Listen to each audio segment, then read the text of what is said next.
Thank you very much. I think whether we realize it or not, we saw history on a couple of fronts here with our fantastic start to the day with the presentations this morning. One, just to emphasize it one more time, I've got over a decade in at AMD. Some of you have been covering AMD from different angles for multiple decades. In that multiple decade history, you have never seen every major enterprise or commercial OEM stand up and talk about an AMD portfolio of desktop and mobile products. So we're incredibly proud of that. We're excited that you guys were able to be here and be a part of it. And then secondarily, a lot of conversations during the break about how exciting, but also some of the commonality in the themes that we saw from Microsoft, Dell, HP, and Lenovo. And I think, for me, as a what's in it for me end user, it's exciting to think about what this means for the capability of the IT products that we all use and the way we seamlessly can go forward, between how we use them at work, how we use them at home, what it means to enable. I was talking to David Rabin about this one a little bit, what it means for the CIO who can stop thinking about the deployment of devices and can start thinking about the strategic nature of their role going forward, applications of AI, that type of thing. So history and the amount of alignment there, and really just a turning of a page into a new chapter for what it means for commercial IT. So thanks for being such a great audience through all of that. Let's transition into our next set of presenters. First person we're going to bring up is one of the key leaders, key developers of products and roadmap for us in our computing and graphics business. And he has the great fun to come up and talk about the most badass hardware that I guess you can put your hands on with a mouse and a keyboard, the workstation market. So we're going to talk a little bit about Ryzen Threadripper next with Mr. David McAfee. David? Thank you, John. All right, well, welcome back, everyone. And it's very true, as John said, Threadripper, just like Jim talked about this morning, holds a very special place in my heart. It was a product that was a labor of love, and we put a lot of blood, sweat, and tears into to make that a really amazing product. But what I'd like to talk about a little bit today is building the next generation of Ryzen-powered workstation systems and how all of that compute power that has gone into our products can really make a difference in that space as well. As Jim started us off today, he talked about high-performance computing and what high-performance computing really means as a foundation for our product strategy going forward. Every time that we brought a new Ryzen product into a segment in the computing space, we've delivered more cores, more threads, and more capabilities on our platforms. And I can't think of a more important place to apply all of that capability than the workstation market. Because when you think about it, the workstation market is really where the future is created. Whether it's tomorrow's great products, whether it's advances in science and technology and medicine, those creators are the ones that are building tomorrow for us. And what we're able to do by giving them tools like Threadripper in their daily workflow is allow them to iterate their designs more, to do deeper analysis on the products that they're building, and to make better decisions with all of the information that they have available to them.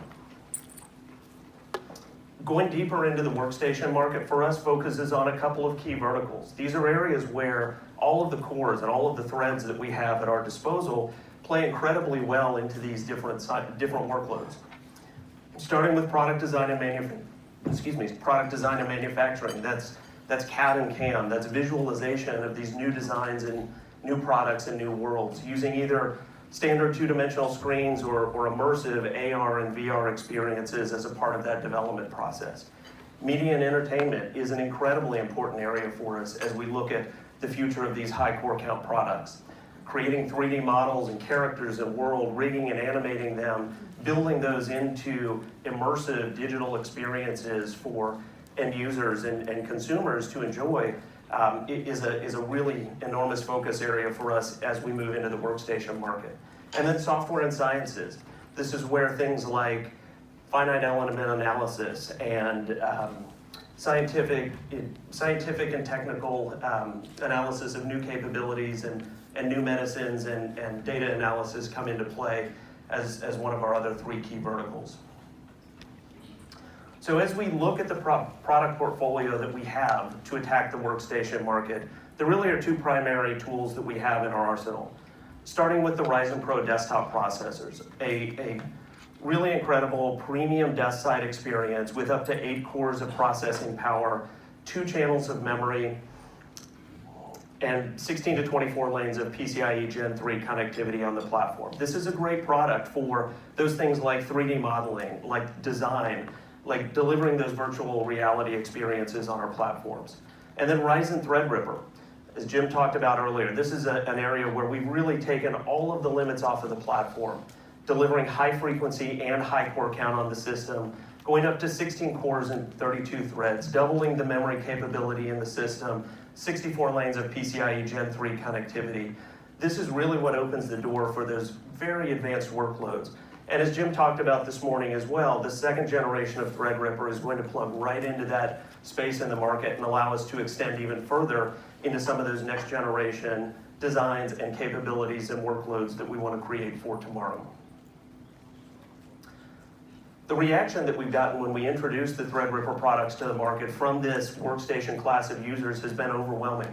It comes from some of our ISV and system integrator partners like Tentec using Threadripper processors to do computational fluid dynamics and analyze circuit board designs and layouts for airflow across the board and make sure that they have a very sound design before they put it into manufacturing. It comes from traditional press like Anantech, naming the Ryzen Threadripper 1950X the best CPU for workstation in 2017. And it comes from our system builder partners like Box, who is an early adopter with us to build great configurations for workstation users that are ideally suited to their needs and the capabilities that they want in that workstation platform. Their response is driven by the performance that we can deliver with these processors across the workstation workloads. Whether it's the media and entertainment type of workloads like V-Ray rendering and handbrake encoding, whether it's delivering a very compelling CAD and CAM experience like Maya and CATIA, or whether it's going into the scientific and technical space, doing deep analytics, doing analysis, doing computational fluid dynamics, the cores and threads at a price point parity situation with the competitive products shows that we're able to take advantage of all those cores and all those threads and deliver a better and faster experience for the end users who are depending on our products. Maybe going a level deeper and looking at some of the customers that are actually using our products. Here's a couple of examples of partners that are in the media and entertainment industry. And one of the things that you have to keep in mind is, unlike a consumer who's gaming, the people who are using these products for workstation applications depend on them as their livelihood. These are the products that they use to make money, and so to them, time is money. And what we hear from them time and time again is what they get in terms of speed of execution, what they get in the ability to drive a highly performant multi-thread experience, to render something faster, to create a new world, to edit and show something to their customer in less and less time is enormously powerful for them. So the value that we deliver to these customers is really about making them more efficient, more effective, and able to move on to the next project faster because of the capabilities that we've built into our platforms. It's also evidenced by the system integrator partners that we have in our portfolio today. This is really the tip of the spear when it comes to our entry into the workstation market. We have 25 designs in market today with over 15 system builder integrators that are specifically targeted at the workstation market. This is really a global assortment of partners that are building a great portfolio of systems that span from that Ryzen Pro 8-core desktop system all the way up to the top of the line, most capable Ryzen Threadripper products with big memory configurations and multiple GPUs stacked into that system as well to do the really high-end VR creation, digital rendering, and analysis type workloads. So as we look at the portfolio as a whole, I think there's a couple of key things to keep in mind. Performance is absolutely key to what this market needs, and delivering that multi-thread performance leadership and capability across a wide range of applications that are important to workstation customers is our fundamental value proposition to those users. Building that portfolio of designs and customers with some of our leading system builders and creating the configurations that are targeted not at a gaming audience, but at a workstation audience who needs a slightly different set of capabilities and features on their platforms is the second part of what we're doing with workstations. And then third is about delivering that productivity and delivering that capability to our end users, allowing them to be more efficient in what they do in their workflow, allowing them to get their work done faster, and allowing them to be more efficient with what they do with our Ryzen family of products. And so with that, I thank you, and we've got a lot to look forward to as we take workstations into the future. But I'd like to ask Scott Ayler to come up on stage and give us an update on what we're doing with our EPYC server products.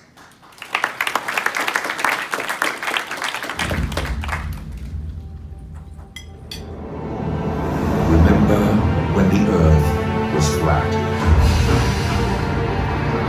when steam was the future, when there was nothing smaller than an atom, when we thought we were the center of the universe.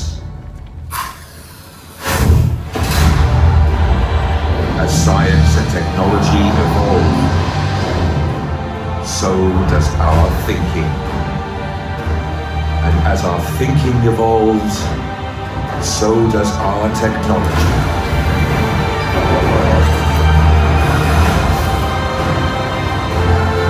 Remember when Xeon was the best server solution available? Time to think again. AMD EPYC delivers more performance, more security features, and more value than Intel Xeon. This is EPYC.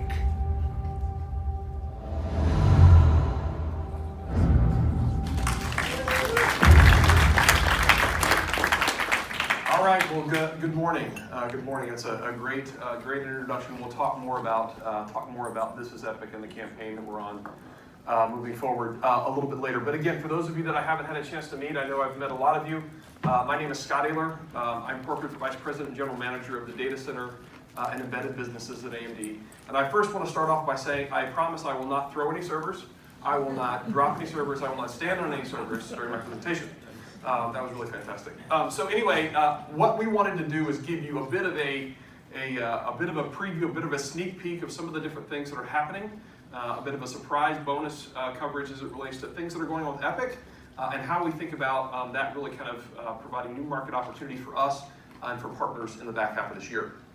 So, we're about a month away from the birthday of EPYC, right? June 20th of last year, we came into the market with EPYC to great fanfare. And man, have we made a lot of progress. When you look at what we have done in that particular time period, we have partnered with the best of the best. So we have now over 14 system partners that are currently in market. And when you think about the most recent progress, looking at that is really around the people that have come to the enterprise. And that's why I think it's very important for us to be here at the event, because EPYC is becoming the backbone of the enterprise that allows all these great client devices to leverage the capabilities that we bring. So companies like HPE that launched the DL385 in December of last year. In February, we were super excited to announce 3 platforms, the broadest portfolio of platforms you've ever had in the Dell PowerEdge lineup that allows us to address over 60% of their current server market. And then most recently, a partnership around current and next generation computing with Cray. The original supercomputing company is now putting their future in the hands of EPYC.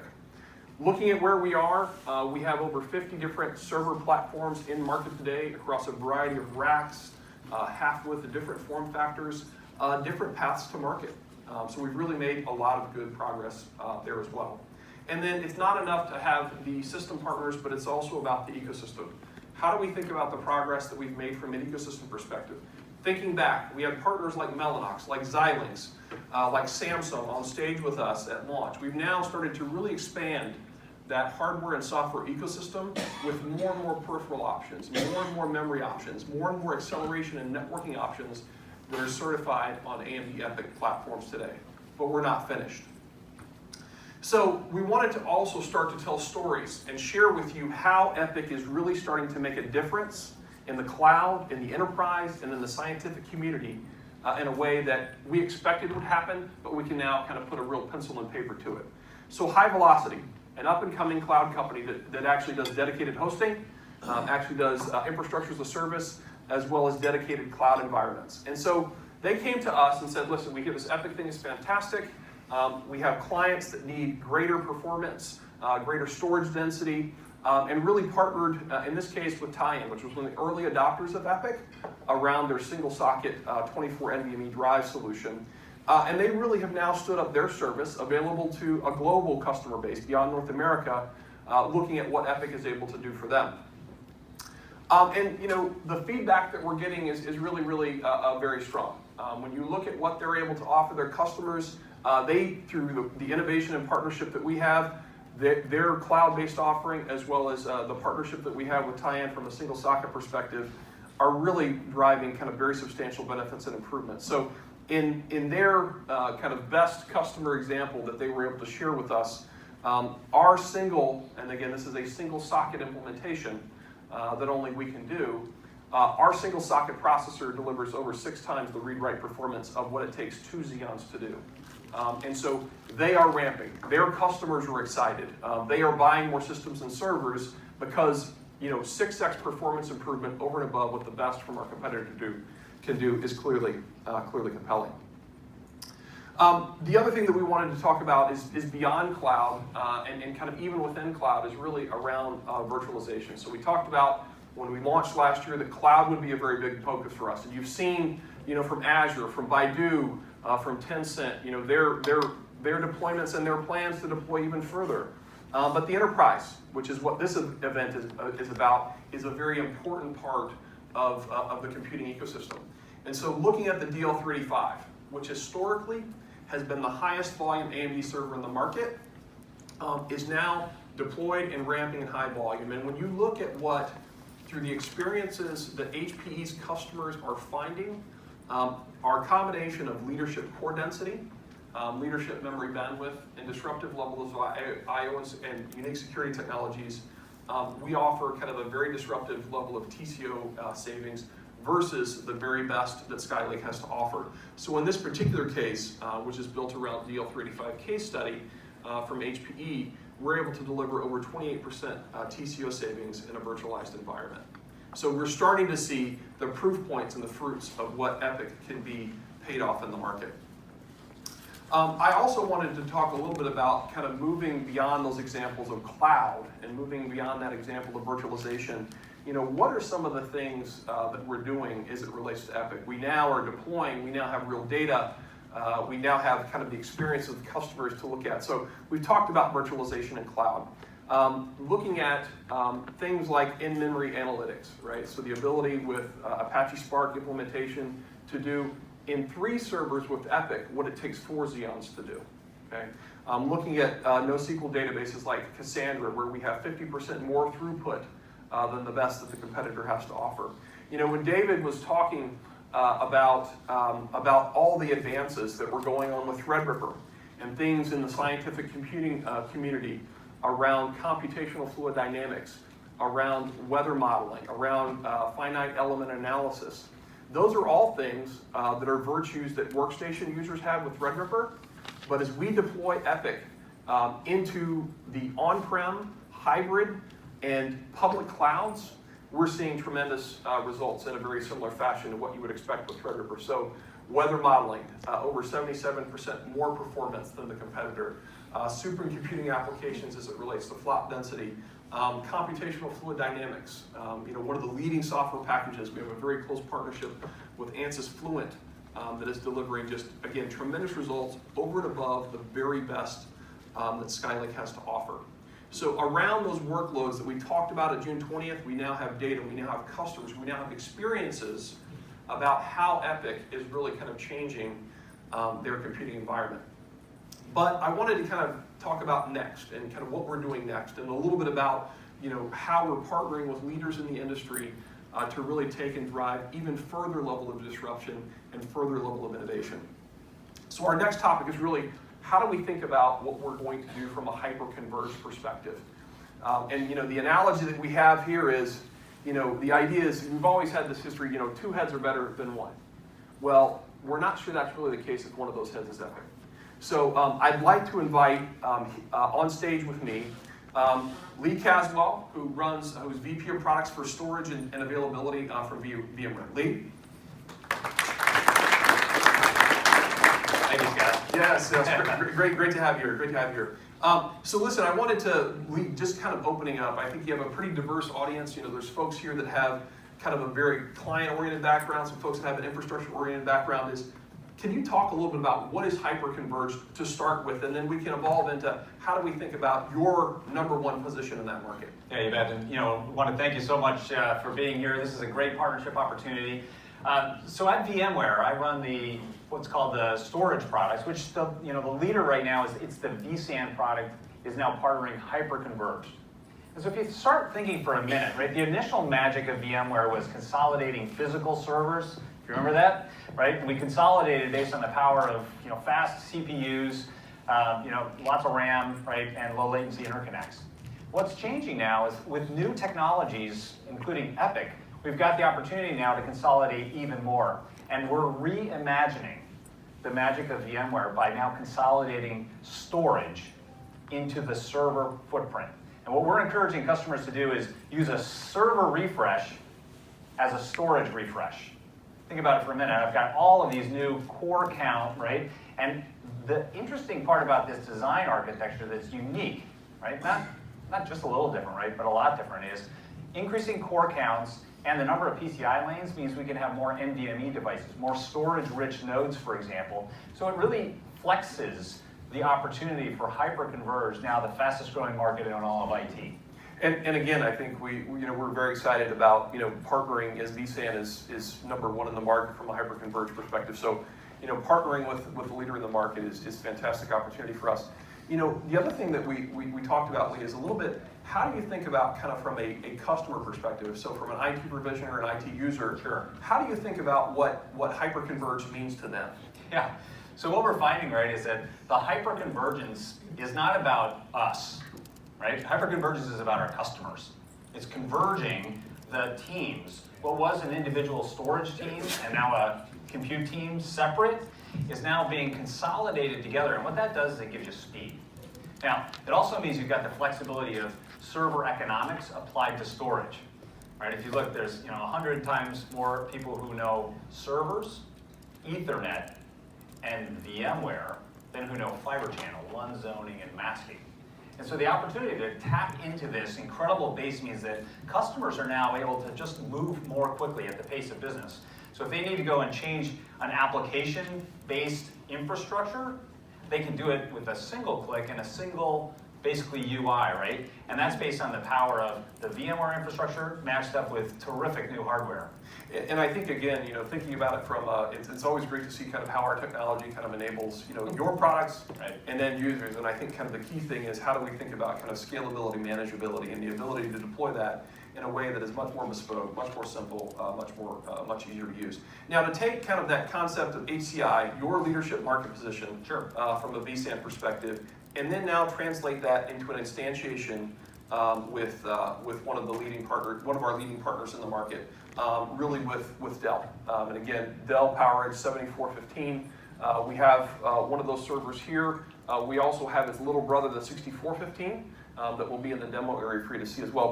But Lee, tell me a little bit about kind of how you think about how you saw the single socket market opportunity. Sure. For VMware, and we'll talk about what that means to our customers and partners together.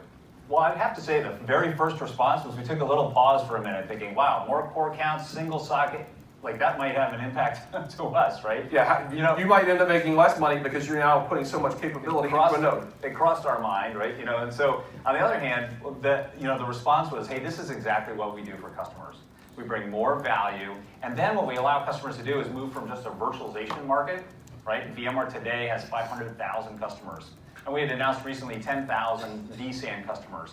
We're adding customers very quickly who are now bringing in storage consolidation into their virtualized server environment. So, that model for us is just a huge growth opportunity. This market's growing 68%, right? Fastest growing market today, both for these ready nodes. And I might describe just a minute what that testing looks like, because jointly, we're with Dell EMC now testing what we call a ready node. That's a Dell server with EPYC, now qualified, certified to show that this is going to be not just virtualized server, but stateful storage, fully integrated, fully tested, and certified, supported jointly. Yeah, and when you think about the hardware attributes that EPYC brings of that single socket that gives us kind of a leadership core density in the market, leadership memory bandwidth, and just a total disruptive level of I/O, means we can address more NVMe drives, and it totally changes the economics of a vSAN ready node. So when we think about this, not only is there an opportunity from the processor savings and the hardware savings, you guys have also now taken the approach of changing your licensing model to leverage single socket. Yeah, we've done some interesting things, right? Our HCI acceleration kit means that you can basically take vSAN plus vSphere together, and look at that, right, as basically a single socket opportunity to bring the pricing down. And one of the reasons for that is that we're really testing around price elasticity at the edge. So if you think for a minute, right, in the core, we've got vSAN, vSphere running right on our standard, let's say, processor base. But when you get to the edge and now start thinking about processing at the edge, you may actually have a higher storage to compute ratio. Single socket option provides a really interesting hardware mix there. And our licensing model means that you can actually bring the cost down of these remote distributed environments, now connected to the core, and uniquely with VMware, we're the only HCI solution that's also running that same stack in the public cloud, which we do with AWS and with IBM. So we call this the digital foundation, which basically says I can run all the way from the edge to the core, to the cloud, any server, any application, any cloud. Yeah, and so when you think about, again, just looking at the economics of that, a totally disruptive licensing model around the most prolific hyper-converged architecture in the market that serves edge, on-prem, and cloud, and drives a 20% TCO benefit, that is the market opportunity that I think we're chasing together. So exciting. Yeah. Thank you so much, Leo. Yeah, great. Scott, thank you very much. Thank you. So again, an example of how partnering with leaders in the industry around unique and disruptive technology that is EPYC is really kind of firmly in our grasp, and something that you'll see more and more of in the coming weeks and in the coming months. The other thing that I wanted to talk a little bit about is you also saw a bit of a tease, right? Our opening video, you actually saw the first instantiation of a new brand campaign that we will be launching. You'll hear more about that in the breakout sessions, but appropriately named, This is EPYC. That really talks about all of the interesting capabilities, all of the disruptive potential that EPYC will provide. And so you saw a tease of that. You'll start to see more and more evidence of leaders in the market like vSAN, like High Velocity, like others that will come in the coming weeks and months that start to really tell the story of what EPYC makes possible. And so when I think about us and looking at the second half of this year, that's what you should expect to see. You see a leadership set of platforms, better than we've ever had before, at market makers, broad ecosystem of support as it relates to both hardware and software vendors that are now kind of enabling new capabilities at our customers and partners in ways that have never been done before. So expect to see more from us in the future, and again, this is truly EPYC for us. Thank you. So with that, thank you. So with that, I'd like to kind of continue the bonus coverage of enterprise coverage and bring up Nick Pander, who actually is Director of Business Development for our professional graphics business. Nick? Thank you, Scott. So, love having the crowd in here today. This is a great opportunity for us to give you an update of what we're doing in the workstation graphics arena. Just to give you some quick perspective, we've had a really successful year with our top OEMs in driving across the range of our products, from entry, mid-range to high-end, and some specialized products. And this is really those great relationships that we have with partners like Dell, HP, and even Apple with their Radeon Pro branded solutions, which in the case of Apple, we're the only discrete offering that they put into their platforms today. Some unique areas that have come out this year as well is we're now seeing HP introducing their thinnest, lightest notebook only based on Radeon Pro. The competition's not even an availability offering in that solution. And we've also introduced some new capabilities I'll talk about here with Dell on some other products. Just to kind of level set as well, some new areas that have come into play. We have this Dell Precision 5530, which Dell soft announced last week. This is really a compelling form factor 2-in-1, utilizing Radeon Pro technology based on our Vega architecture and really driving great form factor, great workstation performance.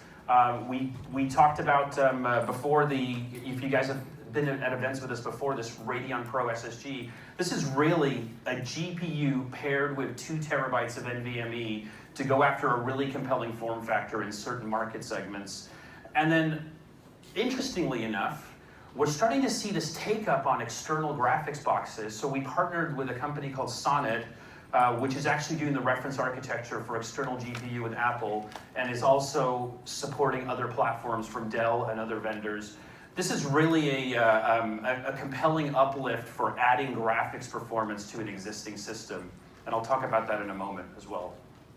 So we just last month at NAB partnered with Adobe and launched great capabilities for processing uncompressed video. So if you look at RED cameras or RE cameras, any of these typical studio level cameras, the big challenge is I/O. How do I take that uncompressed large frame data, process it, and deal with it in a workflow? So we announced that Adobe is one of the first ISV partners that is shipping a market-ready solution with Adobe Premiere Pro, which takes advantage of this SSG card, deal with multicam 4K, 8K, 6K type video content, and let that non-linear editing workstation user get a great experience out of that product. So that's clearly tied to the way we see our relationships with ISVs being as part of solving a workflow challenge for a customer. So on the eGPUs, just to kind of give a little bit more detail there, so this is really taking the breadth of our mid to high range GPUs, including the Vega class products, and really allowing those to become additional GPU performance on top of applications that do rendering or visualization or compute. So in the case of the Apple-based solutions, you can actually take 2 of these, and we're actually seeing Sonnet, who introduced a specific enclosure paired with our Vega class GPUs, basically ran out of product because of the demand they've seen in the Apple community. So this is a great way to take some of those platforms that have those slot expandability limits and extend greater GPU performance. On the mobile side on Windows, we're starting to see more and more applications take advantage of this. So coming to later this year, you'll start to see more talk about mobility workstation platforms introducing external GPU capabilities. And you know, the basics for us on Radeon Pro, so we're obviously very centrically based around CAD. Media and entertainment is probably our second largest segment, but we're really investing in tuning, taking customer data sets, understanding where the performance bottlenecks lie, and really doing a great job of optimizing our software stack. So this is an example of one application that we just did over this last year. Basically got a 100% performance increase in CATIA. This is at a customer implementation that we did where the customer wanted to see choice in their graphics stack, and they wanted to see AMD be successful in being an additional vendor in their offerings. So this is a key area for us, is investing the time with end customers and understanding their workflow challenges and their bottlenecks and tuning those to deliver a better experience. So, you know, in rounding out, the biggest thing for us is we invest in the relationships we have with our OEM partners. So Dell and HP have been a really big part of that. One of the biggest things we're striving is understanding those challenges and those workflows and really building stable, solid solutions, stable drivers, and great end user support for those demanding use cases. As we go into you know, the next generation type platforms, what we're starting to do now is collaborate with our CPU side of the business. So a lot of the market today sees the need for CPU to drive the performance to next level. So it isn't just about the GPU. And my competition will say in the GPU space, put a faster GPU in there and the workflow goes better. a lot of the workstation space is bottlenecked by CPU performance. So it's just as important to have great CPU technology as it is to have great GPU technology. So this is the initial partners that we work with jointly with our CPU side of the house on delivering great performance, both CPU and GPU, and you'll see more of these coming out over time. So this is a key area with us, is investing in that AMD CPU technology plus Radeon Pro as part of that. Now, interestingly, as was mentioned by some of the other folks who were up here, this machine learning AI is a really important part of the growth for AMD. And we see this today on server class GPUs that are focused on delivering that kind of performance with our Radeon Instinct. What you'll see us doing coming into the back half of this year is working with Dell, working with HP, to take our Radeon Pro-based products as well, and taking our open compute software stack, ROCm, and introducing that into Workstation. And why we're doing that is, we're seeing great take-up on compute in the data center, but now we're seeing those algorithms that are being developed, those actual developers who are working on those machine learning and AI capabilities. They want to have that same software stack and that same capability able to run on their development environments. So we're going to see, this is a great growth area for AMD going forward, is workstation, machine learning, and that scalability and extends out to things like EPYC on the machine learning side paired with our Radeon Instinct products. So that's it. That's a quick 10-minute update. I appreciate the time you guys have given. Thank you for being here today.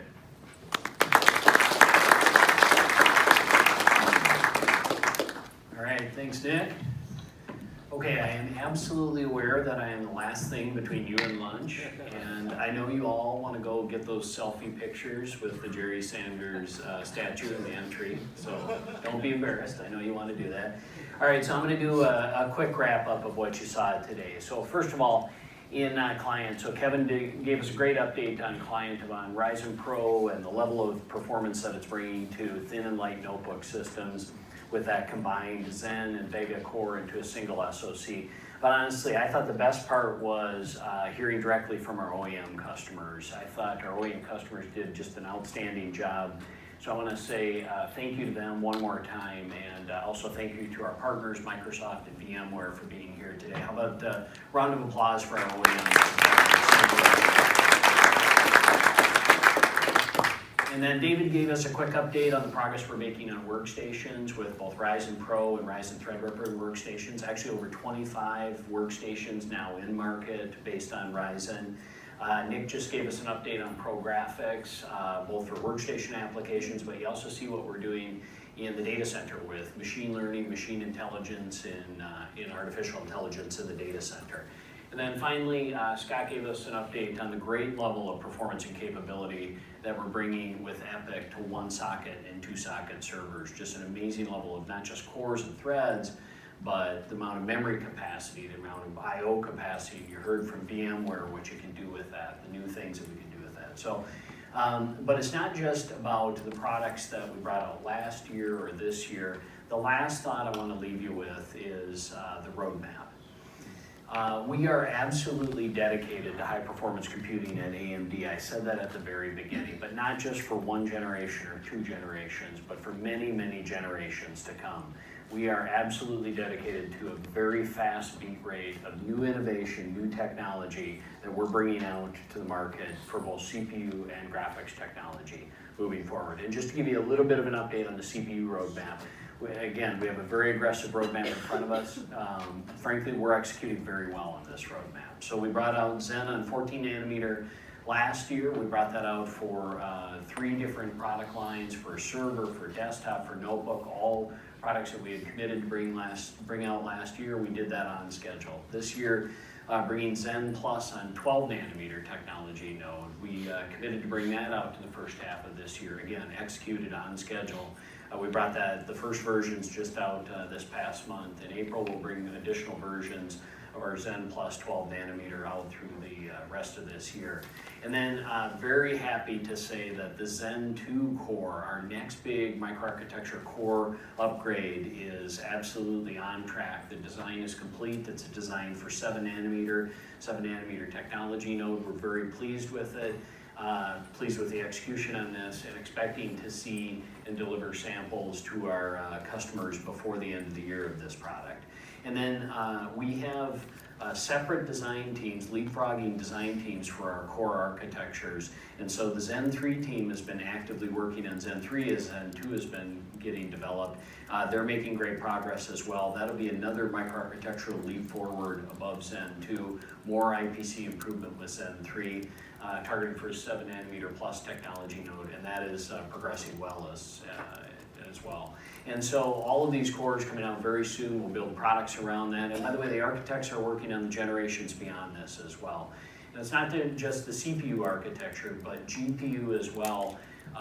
We're absolutely dedicated to an aggressive roadmap on GPU as well. So Vega on 14 nanometer we brought out last year. We're porting that to the 7 nanometer technology node. That design is going very well on schedule. And again, we expect to sample 7 nanometer Vega to our customers before the end of the year.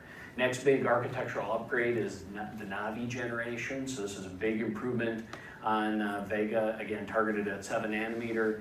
Going very, very well on track, and then we're working on the next generation after that as well. So the last thought I just want to leave you with is we're not just dedicated to high performance computing for last year, for this year, but for many, many years to come. And again, dedicated to that, bringing out that very rapid, aggressive beat rate of new technology moving forward. So with that, I want to say thank you one more time for being with us here today. We really appreciate it. Looking forward to the breakout sessions this afternoon. So thank you very much.